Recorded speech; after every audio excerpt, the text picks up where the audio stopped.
Good morning. How is everyone doing today? Excellent. Everyone is so far away. There you are.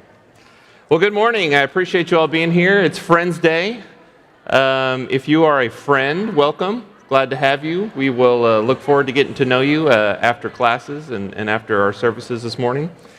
But if we want to go ahead and come on in, we'll begin our class today. And we have been, for those of you who haven't been in this class, we have been going through the book of Matthew, going through a full study. We only have 3 classes left in our study. But today we're going to be in part 2 of our study through the trials of Jesus. We started last week and jumped into it, and we're trying to take a little bit of a different approach than I guess the way we may normally study this, and take a more technical approach and some of the procedural elements that actually took place. And so we'll get going today. This is I showed this slide last week. This is a kind of a breakdown of all the phases of Jesus' trials that he went through. Of course, last week we went through parts 1 and 2 up here. The first one being the preliminary hearing before Annas, who was the former high priest. He is the father-in-law of the current high priest, but still holds tremendous political power in Jerusalem. So Jesus was taken there first, and then after this preliminary hearing where he's questioned and beaten, he's taken to Caiaphas, who's the current sitting high priest, and there is a full-blown illegal trial that takes place in the middle of the night outside of where they would typically have held these things in a closed-off session at Caiaphas's home. And we're going to pick up where we left off here today. But to kind of give a little bit of a lead up to what we're doing today, these are some of the things we talked about last week, some of the illegal elements of the trial that was held before Caiaphas. Obviously, we talked about how he was arrested in the Garden of Gethsemane without any formal charges. So they arrested him without really a specific stated reason why at that point anyway, which would have been against their rules. He was arrested and tried on the account of an illegal bribe. And we're familiar with Judas and what Judas did, sold off the opportunity to betray Jesus for 30 pieces of silver. This trial took place at night. Any accused in this day and age would have been entitled to a trial during the day. This took place in the middle of the night. It was also closed off to the public, and we talked a little bit last week how Peter was trying to get into the courtyard to see what was going on, and he was actually stopped at the gate and had to use some connections to help him get in so he could witness what was going on.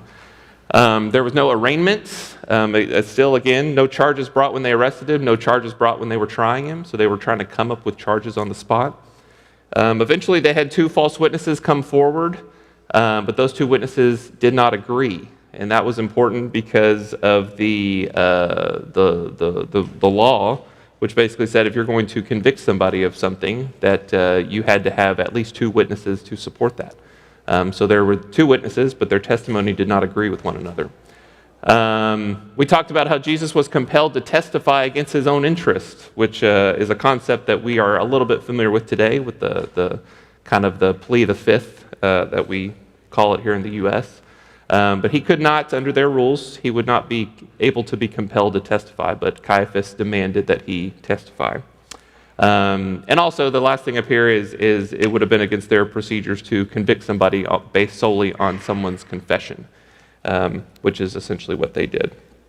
So that gets us to where we are today. The last verse that we mentioned was in Matthew chapter 26, verse 66, and it read, "He is worthy of death," they answered. They spit in his face, they struck him with their fists, others slapped him, and they said, "Prophesy to us, Messiah, who hit you?" So they're mocking him, they're demeaning him, without really knowing exactly what it is that they're doing.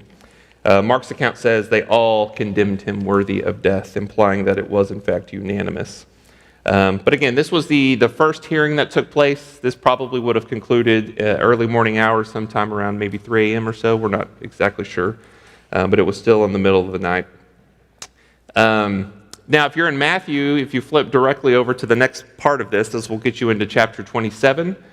And we're not going to read through all of this, and that's a little bit small. But this is the reference to, I guess, the conclusion to Judas's story.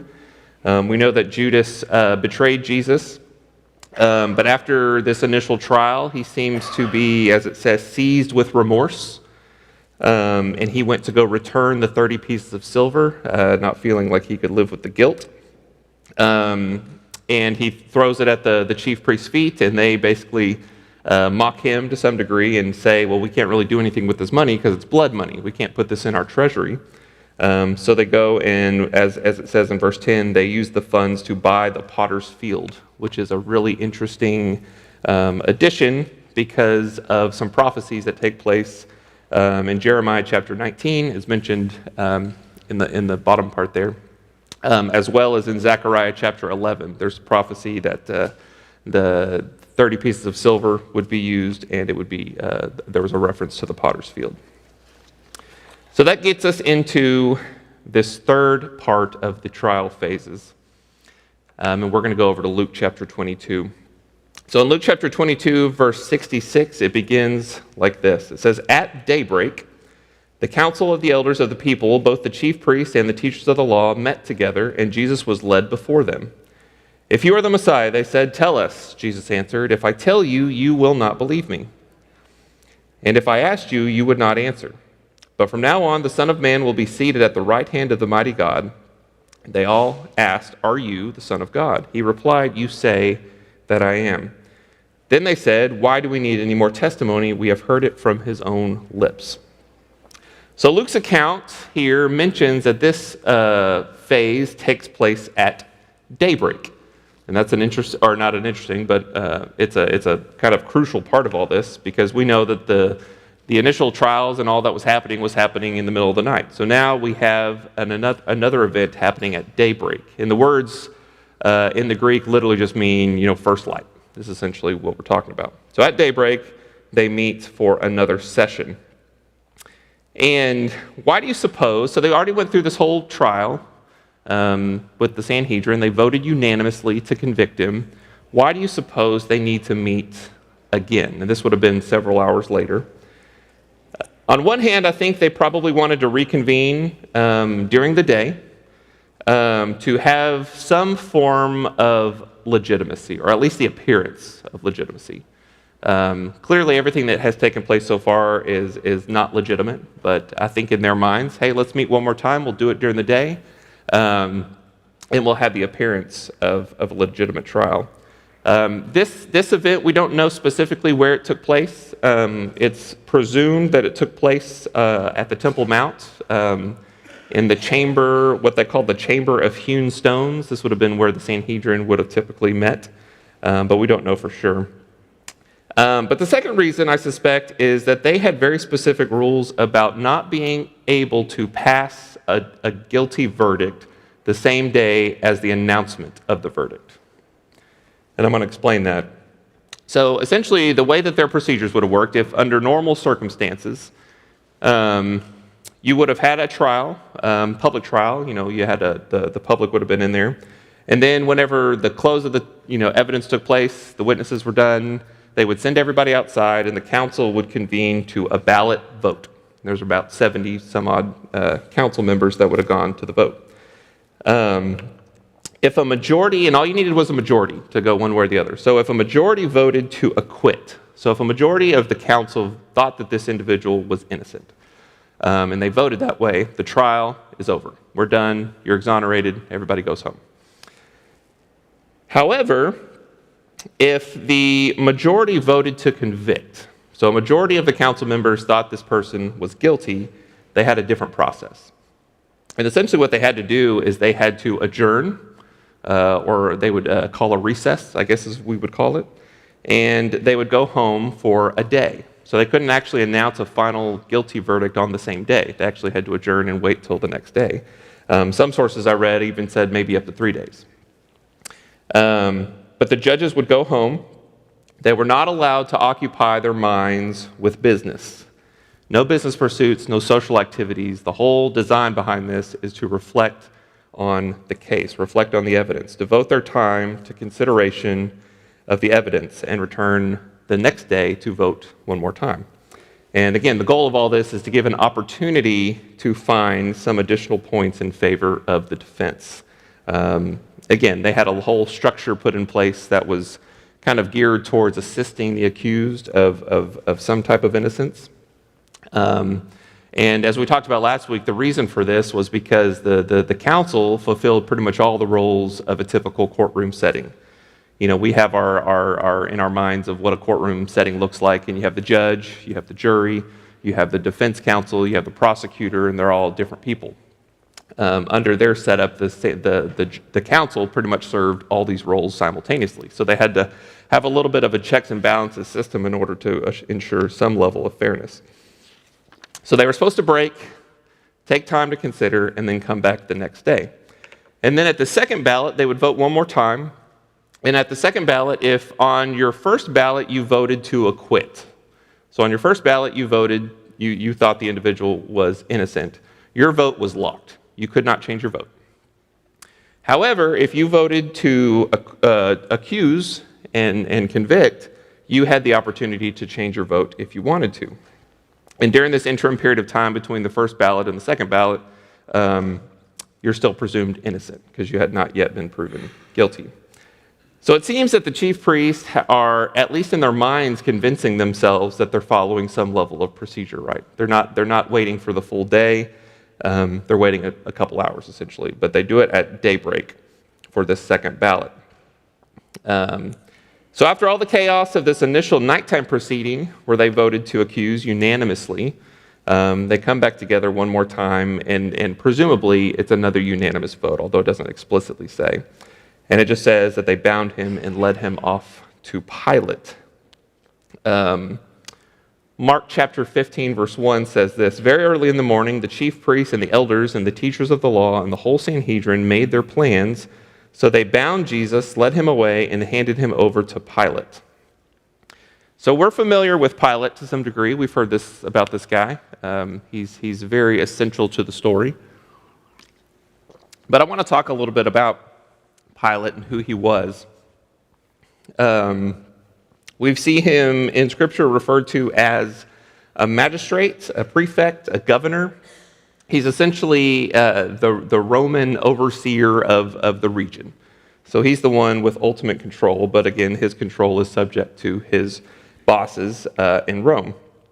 And not a lot is known about Pilate in history. The Bible actually gives us our best, I guess, account of Pilate, but we do have some extra sources, additional sources that cite to him to some degree.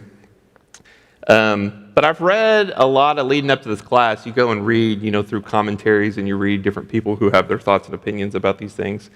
And you see a lot of sympathy directed towards Pilate. He seemingly, and we're going to discuss all this, to some degree, kind of feels like he's maybe trying to do the right thing by Jesus. There's several occasions where he tries to release Jesus, citing that there's no basis for a charge. We see at one point he's trying to avoid making a decision, so he shifts the responsibility over to Herod, which we'll get to today. Next week we'll get into a little bit more of these, but he at one point says, "You know what? There's this little custom that you guys do, and you release a prisoner. Maybe we'll do that, and maybe that'll give Jesus a chance to be free." At one point he tries to compromise with the mobs, and he essentially says, "Listen, I don't find any basis of a charge against this man, but let's flog him. That should appease everybody, and then we'll let him go." We know at one point he tries to appeal to their sympathy when he says, "Shall I crucify your king? Is this something you really want me to do?" And what is the mob's response? "We have no king but Caesar." So all that said, I think all this really proves about Pilate is that he's just an incredibly weak leader. Not that he's sympathetic to Jesus. He's just a weak leader. And even these attempts are not premised on Pilate necessarily trying to do the right thing, but rather avoiding the responsibility of making this massive decision that he has to make. So he's not a guy that deserves our sympathy in any way, shape, or form. He was he's a bad dude. At this point in time in history, there were extreme tensions between the Jews and the Romans. And a large part of that, I think, can be attributed to Pilate and the way that he ruled the region. There's a Jewish philosopher and historian who was alive at this time who wrote about Pilate specifically, and he says this: "Pilate's tenure was associated with briberies, insults, robberies, outrages, wanton injustices, constantly repeated executions without trial, and ceaseless and grievous cruelty. Put that on your headstone, right? There's a story that's recorded outside of the Bible about how Pilate wanted to build and this would have been several years before our events this morning, but Pilate wanted to build an aqueduct, and we know Romans love their aqueducts. But he wanted to build a 50-mile-long aqueduct, but he didn't have the money to do it. So he's thinking to himself, where am I going to get the funds to pull off this feat? And so what he does is he forcibly goes into the temple treasury and takes the money forcibly from the Jews. And obviously the Jews were not happy about that. So there was a contingent of Jews that went to the Praetorium, which is where essentially the palace where Pilate would have lived and done his business. And they went to go protest, demand the money back, throw their 2 cents in. And as the story goes, and I think this is Josephus records this, if I believe. But as the story goes, Pilate instructed some of his Roman soldiers to dress like commoners and go into the square where all these dissenters were, and on a pre-coordinated signal, have them all executed in the square. Open, no secrecy to it at all. So regardless of what we read about Pilate as the story progresses, history does not look favorably on Pilate. We know that Pilate was removed from his office in around 36 AD, and he was ordered back to Rome to face complaints of excessive cruelty. He was later exiled, and eventually he committed suicide. So there is very little, and I want this to remain in the back of your minds, there is very little to suggest that Pilate would have any serious reservations whatsoever about executing a Jew like Jesus. But there are a lot of political elements to this whole story, and we're going to get into that. So Jesus is taken to the Praetorium. Again, this is where Pilate would have lived and done his business. Now, why are they taking Jesus to Pilate? If you recall, when we were, I think 2 weeks ago, talking about when Jesus was arrested, he is, for the Jews, they had this plan in place, the chief priests. They wanted to arrest him. They wanted to do it not during Passover because they didn't want to cause riots, and they wanted to do it in secret. They wanted to do it kind of on the down low, right? And we kind of speculated that the reason why they wanted to do that is they didn't want to have to get Rome involved with any of this. But as we talked about, they did not have the legal authority to execute Jesus. And this is referenced in John chapter 18, verse 31, which we'll get to in a moment. But under Jewish law, death by stoning would have been the proper sentence for somebody accused and convicted of blasphemy. So the Jews, they didn't crucify, right? Jesus, before all this took place, he told his disciples, I'm going to be crucified. He told them 2 times first that he was going to be killed, and then on the 3rd time he told them he was going to be crucified. And that would have been something that the Romans did, right? Not the Jews. So the Jews would have put capital convicts to death by stoning, beheading, strangulation. They had a variety of different ways depending on the nature of the crime.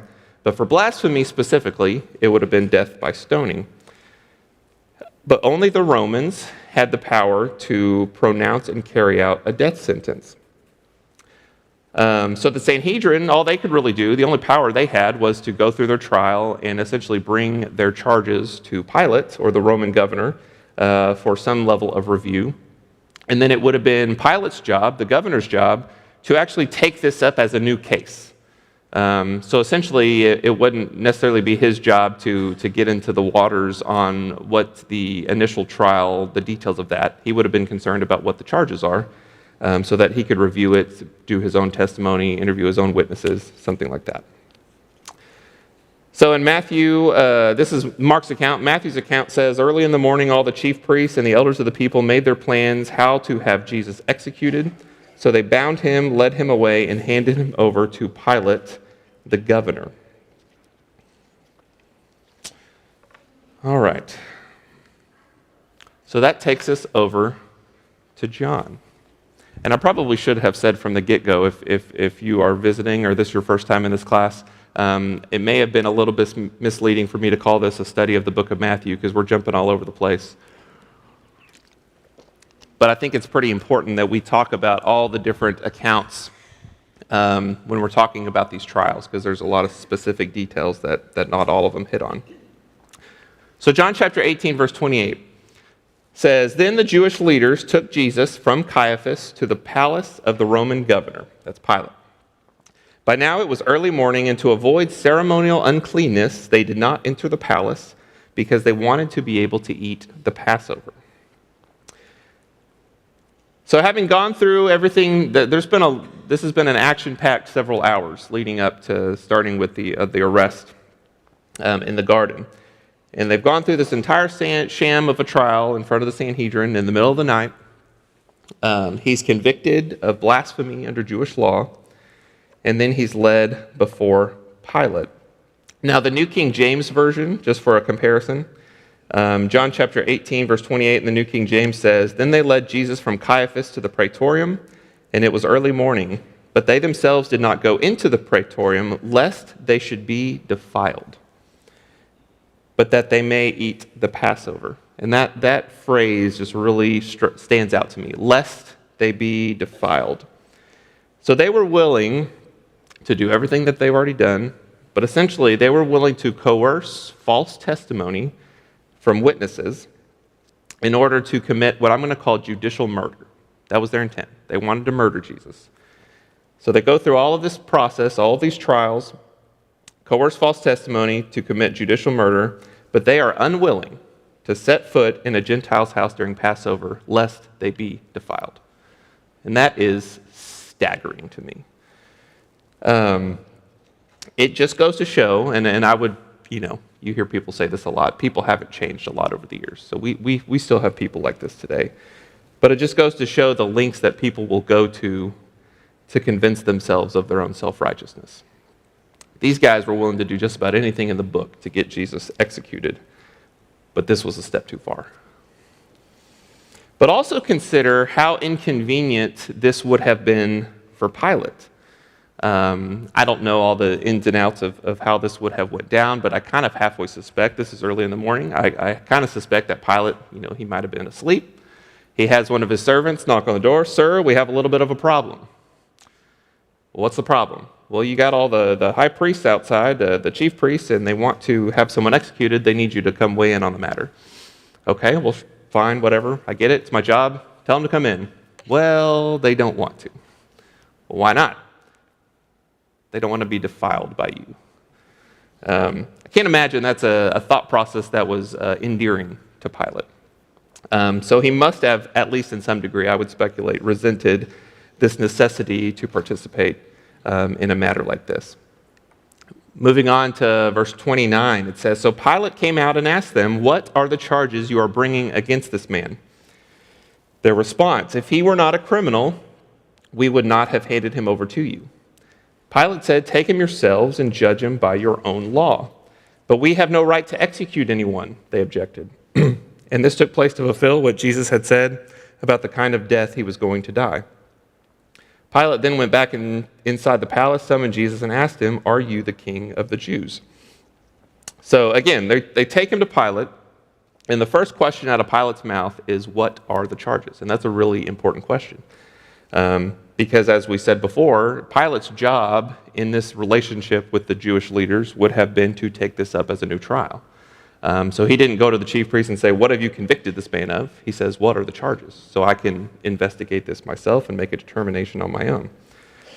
But we also have a recognition from the Jews in verse, the second part of 31, that they don't actually have the right to do what they want to do. So they need Pilate to assist them in their plan to have Jesus executed.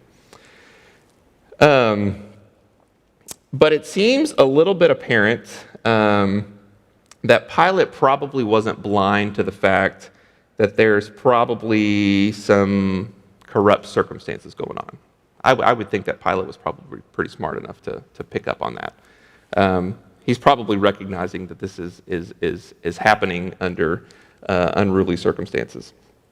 And certain accounts that you read through will tell you not not in the Bible, but outside of the Bible, indicate that this isn't probably the first time they've tried to pull something like this. So Pilate recognizes what they're probably doing. But it's important because it shows that Pilate has at least some form of intention of doing the right thing here. That's not going to remain the case, but for now it seems like he's at least having he's trying. Because again, his duty would be to examine the case as a new trial. But I can also imagine that Pilate's probably pretty annoyed. If I'm reading this the way I interpret this, and I'm Pilate and I'm listening to what they're asking of him to do, I kind of see this as them asking him to just rubber stamp what they're trying to accomplish here. He comes out and he says, "What are the charges?" What's their response? "Well, listen, we wouldn't be here if he wasn't a criminal." And I can imagine the counter back to that is, "That wasn't the question I asked you. I asked, what are the charges?" So they're playing a little bit of cat and mouse here. So Pilate ends up responding with, "Take him yourselves and judge him by your own law." And again, that's when they can see that they don't have the legal authority to do so. And again, and I mentioned it a few minutes ago, this is a good point to point out that when you're going through a study of the trials like this, it's really important that you look at all four accounts kind of in conjunction with one another. Because if you don't, you may miss a couple pertinent details. And one of those pertinent details happens in our story right here. Matthew, Mark, and John leave out this detail. And all three of those accounts jump from this line of questioning straight into what Pilate says in verse 33 when he says, "Are you the king of the Jews?" But Luke's account records a very important detail. So we're going to go there now. Luke chapter 23 and verse 1 says this: "Then the whole assembly rose and led him off to Pilate. And they began to accuse him, saying, 'We have found this man subverting our nation. He opposes payment of taxes to Caesar and claims to be Messiah, a king.'" Now, if you have been a spectator for all the events that have taken place so far, let's say you are one of these few people who made it into this closed-off trial session and you were witnessing the Sanhedrin bring all these claims and gathering up false witnesses to bring false testimony against Jesus, you would know that they accused him of what? Blasphemy. That whole trial, the conclusion of that was, you are convicted of blasphemy. So it would seem reasonable to think that when they take him to Pilate because they need Pilate to assist them with all of this, and they go to Pilate and Pilate says, "What are the charges?" You would think it would be a reasonable response for them to say, "Well, we've charged him with blasphemy." But that's not what they do. What do they do? This is what they do. They accuse Jesus of a couple different things. The first thing they accuse him of is subverting our nation. I'm going to interpret that to mean sedition, or maybe even treason. So sedition is essentially inciting an uprising. So he's going around, gathering up people for some type of a rebellion against the government. Or treason, we're familiar with treason, essentially just betraying your own country, or in this case, the sovereign that's overseeing your country, so specifically against Rome. And, it would be one thing for a Jew to accuse a Roman of treason. It's one thing for a Roman to accuse a Jew of treason, but this is the most high-level, prominent Jews accusing one of their own countrymen of treason. Now, the second thing that they accuse him of is encouraging men not to pay their taxes to Caesar. They say he opposes payment of taxes to Caesar. Now, that's a really ironic one. Mainly because we actually have record of Jesus saying the opposite of that. Matthew chapter 22, when he says, "Give to Caesar what is Caesar's, give to God what is God's." And then the third thing that they're accusing Jesus of is assuming the title of a king. And this is the one that really perks up the ears of Pilate. But all four gospel accounts record Pilate asking Jesus whether or not he is, in fact, the king of the Jews.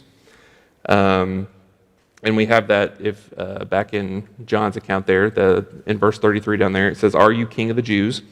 And I think Pilate is trying to figure out a couple things. On one hand, I think he's trying to get clarity over what these allegations specifically are. Is Jesus claiming to be king of Israel? Is he claiming to be Caesar? What is he claiming to be? So I think he's trying to investigate this a little bit. Keep in mind, and we'll get to this in a moment, but there is no king of the Jews currently. And the reason for that is there's a little bit of a special meaning behind this phrase, king of the Jews, and we've talked about that, I think back in our maybe second class when we were kind of given a backstory of Herod the Great.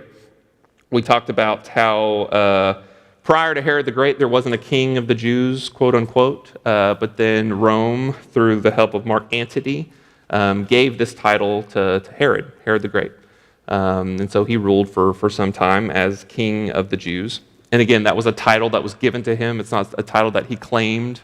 Rome voted and gave him this title. And then whenever Herod the Great died, at his request, he did not have that title passed on to any of his children or anybody else. So they actually split up the kingdom of Israel into a tetrarchy, so a region governed by multiple governing bodies. His children served in these roles as tetrarch. So as it sits today, there is no king of the Jews, politically speaking. So from Rome's perspective, and you put yourself in the mind of Pilate, and he's thinking like a Roman would think, from Rome's perspective, it may not have been that big of a red flag for someone to go around claiming to be a Messiah. And in this case, that reference would be King of the Jews. But this idea of the specific title of King of the Jews may have perked up his ears a little bit. And the reason for that is he's probably thinking nobody has the right to call themselves King of the Jews. That's Rome's job. Only Rome can appoint that position to somebody because they've done that in the past. So Rome alone has the power to designate that title, and as of today, that title is not currently being occupied. So those are essentially the allegations: sedition, tax evasion, claiming to be a king. Anything missing from this list? Blasphemy. Kind of conveniently left that one out here as they're giving their charges to Pilate. And why is that? Why would they not have said, yeah, we convicted him under blasphemy? You have to probably think a little bit about the dilemma that these chief priests, these law-breaking chief priests, are in to some degree. Was blasphemy punishable under Jewish law? Yes. Was blasphemy punishable under Roman law? Not in the way that the Jews would have punished it. Again, the Romans didn't recognize God as their God. Probably not something that would have been overly concerning to Pilate. He probably would not have cared. But if they presented Jesus, and again, Pilate would have been very familiar with their rules and procedures. So if they come to Pilate and they say, well, we've convicted this man of blasphemy on the testimony of two witnesses that did not agree with each other, what's Pilate going to do? Not worth my time. Throw it out. He probably couldn't care less. And again, all of these accusations are violations not of Jewish law, they're violations of Roman law. So they're trying to appeal to Pilate's, to the fact that he was an overseer of the Roman side of things. Now, if they presented Jesus as one convicted by his own confession, what's Pilate going to do with that? He's probably going to throw it out. If they present Jesus as one being convicted by a unanimous verdict, remember we talked about that last week. If the Sanhedrin gathered and unanimously voted to convict, it was an automatic acquittal under their own rules. And the reason for that is it was presumed that if there was no effort put forth to put some type of defense together, then it was presumed that there was some type of a conspiracy taking place. So Pilate probably would have thrown that out. So the corrupt priests, what they do instead is they come up with brand new charges on the spot, and they come up with sedition, tax evasion, claiming to be a king. So that's where things stand as it sits. So let's go back over to Matthew. Matthew chapter 27. Let's see how much we got left here. So Matthew 27, starting in verse 12. When he was accused by the chief priests and the elders, he gave no answer. Then Pilate asked him, "Don't you hear the testimony they are bringing against you?" But Jesus made no reply, not even to a single charge, to the great amazement of the governor. So Jesus is employing a very similar tactic that he used in front of the Sanhedrin during the first trial, and he chooses to remain silent. which would have been his right. And it says that Pilate was amazed by this. Why do you suppose that Pilate was amazed by this? I suspect that the reason he was amazed by this is he's probably been in this situation many times before, where he has somebody being accused of something sitting before him, and he has full power to decide the fate of this person. And I would suspect that under normal circumstances, this person is begging, they're groveling, they're pleading, I'm innocent, I'm innocent. Jesus is not doing any of that. And like we've said before, Jesus is the one in control of this situation, even though Pilate may think he does. And I'll also point out again, at this point, it seems as though Pilate is following proper protocol up until this point. But Pilate has to make a decision. He's got a dilemma of his own. So he has the chief priest calling for the execution of a man, and Pilate cannot find any reason to execute him. He doesn't believe the charges are sufficient. But he really has two options at his disposal. He can comply with the Jewish leaders. He can put Jesus to death on no relevant evidence to appease the local leadership. Now, the downside to that is there could potentially be riots from the people who are supportive of Jesus, who recognize that he's innocent. Also, there would be a lot of scrutiny from his bosses in Rome, because they'd be like, well, why did you execute this man? You proclaimed that there wasn't any evidence to support the claims. So he has to deal with that on one hand. On the other hand, he can stand firm. He can reject those charges. He can claim that there's no validity. He can let Jesus go. But this is also probably going to incite riots from the chief priests who've already stirred up the people. And as we're going to see when the shouts to release Barabbas take place, they're really in the crowd stirring people up. And if these riots take place, then Rome's going to be looking over there and saying, well, clearly, Pilate, you do not have control of your region. So he's going to come under scrutiny from that perspective. So those are his two options. Unless a third option presents itself. And a third option does present itself. Going over to Luke chapter 23 and verse 4, it says this: Then Pilate announced to the chief priests and the crowd, I find no basis for a charge against this man. Again, he's attempting to let Jesus go. Verse 5, but they insisted, he stirs up people all over Judea by his teaching. He started in Galilee and has come all the way over here. And I can imagine in that moment, Pilate kind of perks up and he says, what did you say, Galilee? That's probably music to his ears. And we'll get into why in a minute. But in verse 6, it says, on hearing this, Pilate asked if this man was in fact a Galilean. When he learned that Jesus was under Herod's jurisdiction, he sent him to Herod, who was also in Jerusalem at that time. So this is that third option that he's looking for. Well, I can get out of this and not even have to make a decision on this. I can send him to Herod for Herod to deal with this. So he sends him to Herod so he doesn't have to deal with it. This is his chance to shift responsibility for not necessarily having to make a decision on this, because he hears that Jesus is in fact a Galilean. And by all sense of the imagination, this seems like a good political move. It alleviates him of having to deal with the situation. So he sends him over to Herod. Continuing in Luke chapter 23 and verse 8, it says, when Herod saw Jesus, he was greatly pleased because for a long time he had been wanting to see him. From what he had heard about him, he hoped to see him perform some sort of a sign. He plied with him many questions, but Jesus gave him no answer. The chief priests and the teachers of the law were standing there, vehemently accusing him. Then Herod and his soldiers ridiculed and mocked him, dressing him in an elegant robe, and sent him back to Pilate. That day, Herod and Pilate became friends before they had been enemies. So again, at this point, Pilate is trying to escape the responsibility of dealing with Jesus. So he sends him over to Herod. And specifically, this is Herod Antipas. This isn't Herod the Great. Herod the Great was the king of the Jews that we mentioned before, who was in power when Jesus was born. He was the one who had issued the decree to have Jesus, or all the baby boys under 2, executed in the region. So this is his son, Herod Antipas, who is, as we mentioned before, a tetrarch. So he was the ruler or the governor over the region of Galilee.